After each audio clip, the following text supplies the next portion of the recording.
কেমন আছেন আপনারা? আশা করি ভালো আছেন। সবাইকে জানাই মেরি ক্রিসমাস। আর আজকে আমি রয়েছি, দেখুন কোথায় রয়েছি। আগে পাশেই রয়েছে লাল বিল্ডিং। লাল বিল্ডিং মানেই হচ্ছে বোবারাক্স। কলকাতার বোবারাক্সে ক্রিসমাস কিন্তু ভীষণ সুন্দরভাবে উদযাপন হয়, আর সেই উদযাপনই আপনাদের দেখাবো। এখানে কিন্তু ভীষণ সুন্দরভাবে সাজানো হয়, আর সমস্ত কিছু আপনাদের দেখাবো। এছাড়া আপনারা কখন কখন আসতে পারবেন, কদিন রয়েছে এই সাজানো, সমস্ত কিছু নিয়ে আজকের ভিডিওটি হতে চলেছে। সুন্দর একটা ভিডিও হবে। এই বোবারাক্স বা অ্যাংলো ইন্ডিয়ান পাড়ার কীভাবে গড়ে উঠেছিল সেটা ছোট্ট একটি গল্প আপনাদের জানাবো। চলুন আজকের ভিডিওটা শুরু করছি, স্কিপ করবেন না, পুরোটা দেখবেন। আর একদম পুরো আমি বোবারাক্সের সামনেই রয়েছি, জাস্ট এন্ট্রি করবো এবং আপনাদের দেখাতে শুরু করবো।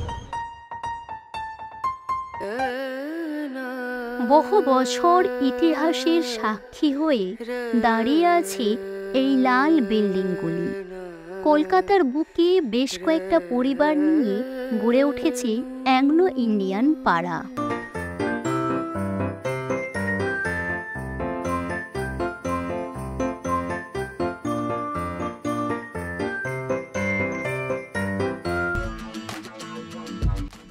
প্রথম বিশ্বযুদ্ধের সময় কলকাতার ব্রিটিশ সেনাবাহিনীর বসবাসের জন্য তৈরি হয়েছিল শতাব্দী প্রাচীন এই বাড়িগুলি। তারা চলে যাওয়ার পর তাদের বংশধরেরা যুগের পর যুগ ধরে বসবাস করছেন এখানেই। সে কারণেই তারা অ্যাংলো ইন্ডিয়ান বা ইঙ্গো ভারতীয় সম্প্রদায় হিসাবে পরিচিত।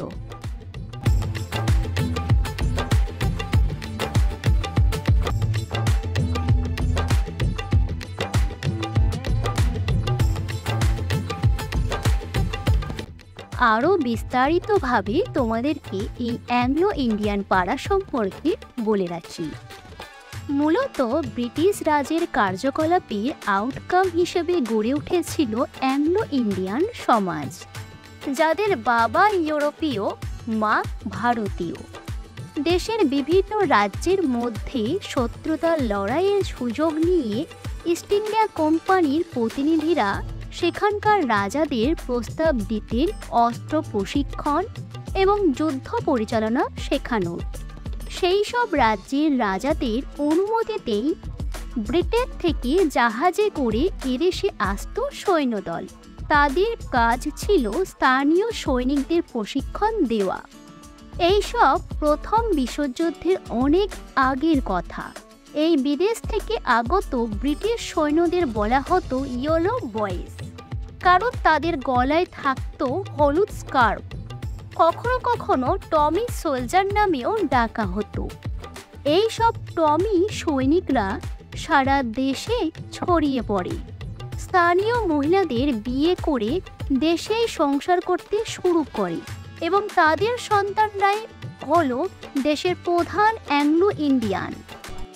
ব্রিটিশরা অত্যন্ত চালাক জাতি। ইস্ট ইন্ডিয়া কোম্পানির আধিকারিকরা রানী ভিক্টোরিয়াকে বোঝান ব্রিটিশ এবং ভারতীয়দের মধ্যে বৈবাহিক সম্পর্ক বেশি করে স্থাপন হলে পরবর্তীকালে ব্রিটিশদেরই লাভ হবে।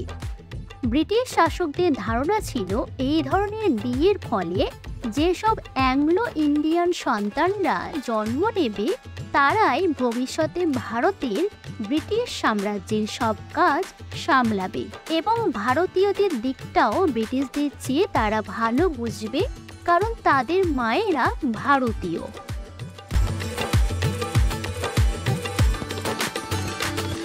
এই হচ্ছে মেইন গেট। বোবারাক্সের ভিতরে প্রবেশ করব, করে আপনাদের দেখাবো। দেখুন এখানটায় ভীষণ সুন্দরভাবে সাজানো হয়েছে। এরকম বেশ সুন্দরভাবে এখানে সাজানো হয়েছে।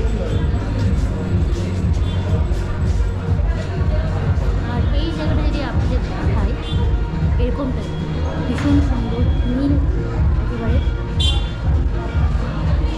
আর সবাই এখানে সেলফি তোলার জন্য মোটামুটি এরকম ব্যস্ত দেখতে পাবেন। আর ধীরে ধীরে এবার একদম আমাদের গন্তব্য বোবারাক্সের দিকে এগিয়ে যাব। সময়ের সঙ্গে সঙ্গে ইস্ট ইন্ডিয়া কোম্পানির উৎসাহে উন্নতি করতে শুরু করেন অ্যাংলো ইন্ডিয়ানরা এবং সফল হন বিভিন্ন ক্ষেত্রে, যেমন ভারতীয় সেনাবাহিনীতে চা শিল্পের উৎপাদনে। দেশের রেল ব্যবস্থার স্থাপনা এবং পরিচালনার ক্ষেত্রেও অন্যতম অবদান অ্যাংলো ইন্ডিয়ানদেরই। তাদের এই উন্নতিতে অনেকেই খুশি হয়নি, কোম্পানিও না। তারা সারা দেশে ছড়িয়ে পড়ে, আর কলকাতার এই অংশে তারও অনেক পরে এদের আগমন হয়, যখন ওই সেনাবাহিনীদের থাকার জায়গায় তাদের বদলে এরা থাকতে শুরু করে।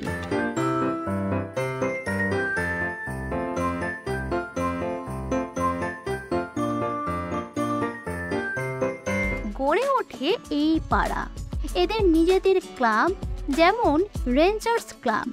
আস্তে আস্তে তাদের ও শহরের সংস্কৃতি মিলেমিশে একাকার হয়ে গিয়েছে। এদের জন্য আমাদের আইনসভার আসন সংরক্ষণ করা হয়েছে। 2রা আগস্ট পালিত হয় অ্যাংলো ইন্ডিয়ান দিবস। এদের মধ্যে অনেকেই চলে গিয়েছে দেশ ছেড়ে, তবু প্রায় 80% অ্যাংলো ইন্ডিয়ান রয়ে গিয়েছেন এই পাড়ায়। বড়দিনকে পৌঁছে দিয়েছে লৌকিক উৎসাহের স্তরে। এ পাড়া বিত্তবানের পাড়া নয়, সকলেই সাধারণ জীবন জীবিকার জন্য লড়ে।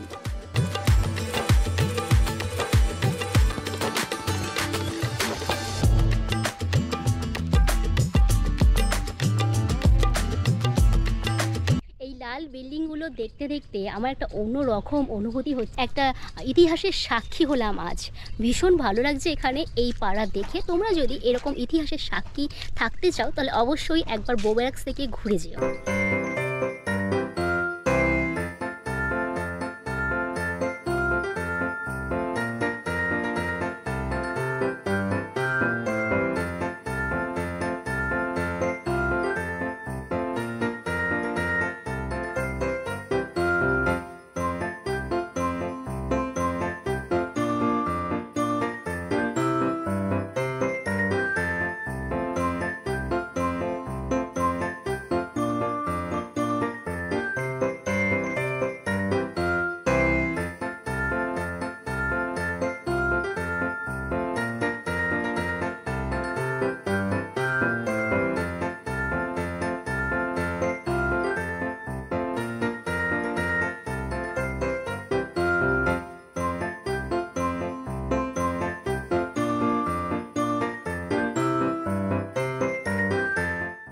এই ছিল আজকের ভিডিওটি কেমন লাগলো অবশ্যই কমেন্ট সেকশনে জানাবেন। আর আপনি যদি আমার চ্যানেল প্রথম হয়ে থাকেন চ্যানেল সাবস্ক্রাইব করে নিয়ে পাশে থাকা বেল আইকনটা ক্লিক করে দেবেন। দেখা হচ্ছে পরবর্তী নতুন ভিডিও নিয়ে।